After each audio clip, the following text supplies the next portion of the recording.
So let me start with a story. About 7 years back, 2011, we were hiring people and we received 3 CVs. Actually, we received many CVs, but 3 of them were uncannily similar. They had the same font, the same format. In fact, they even had the same experiences and education. So we were a bit puzzled by that.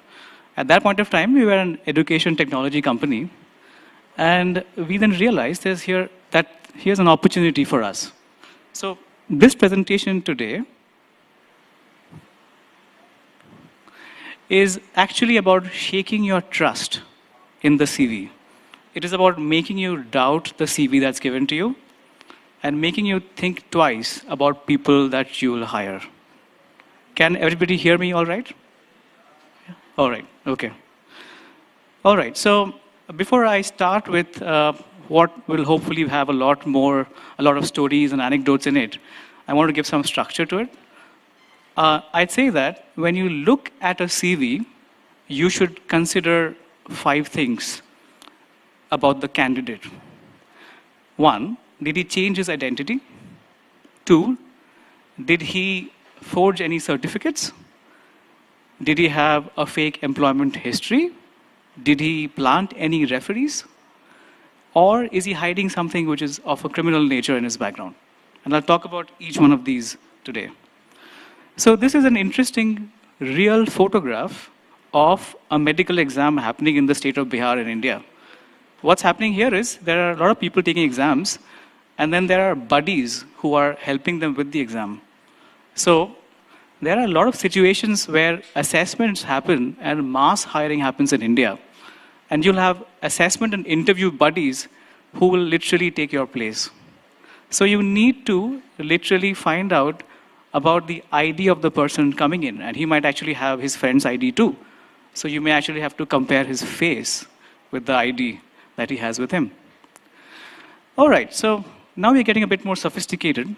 There are some people who actually go to the extent of changing their identity.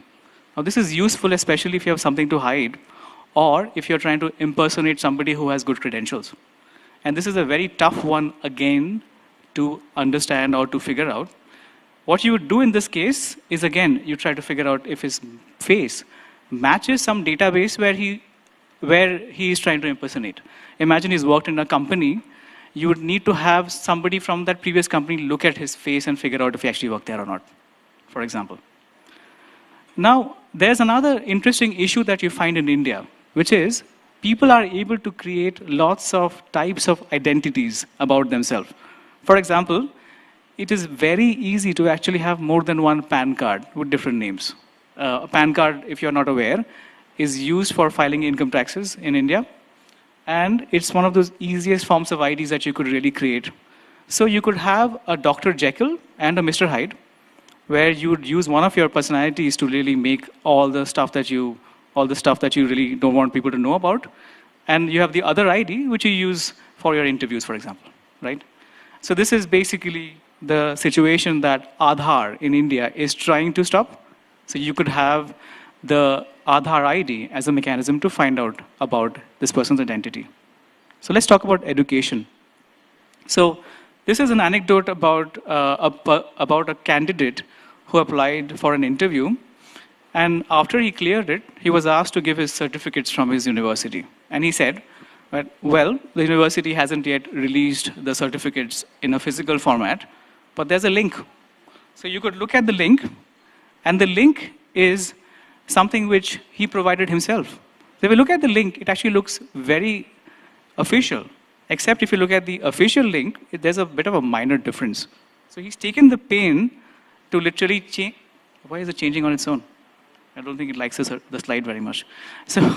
So there is this link that he's created himself, which is useful so that he could plant his own certificate. And you wouldn't really know whether it's the right link or not unless you really checked from the university directly. Yeah? So that is the level to which people go in order to hide their certificates. So the next thing is about the people who are very good with Photoshop. They are the Photoshop Picassos of India. What they'll really do is that they'll take a certificate from somebody else, and everything will match in the certificate, the ID would be totally correct because it's somebody else's certificate. And you checked his ID in the database, you'd find that he exists in a database and he's actually from the university. Except this man, he has actually changed the name. Why don't you do that, Savita? I think I'm a bit challenged with this device. All right. So this person has actually changed the name ever so slightly so that it now looks like it's his own certificate, right? So that's one of the things that people tend to do. Next slide, please.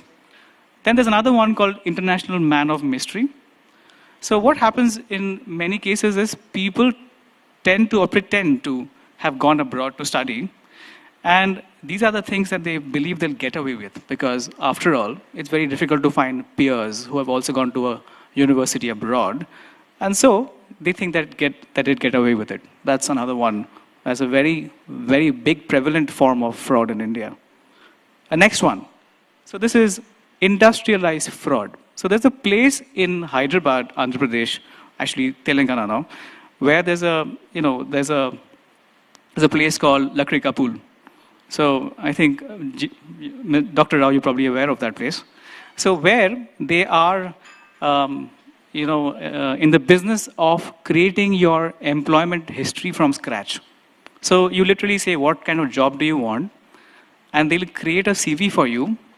And what they will put inside is, they'll tell you, oh, is this the job you want? So put this university in it. Don't go for the IITs because they are a bit more reputed and they'd be able to catch your fraud.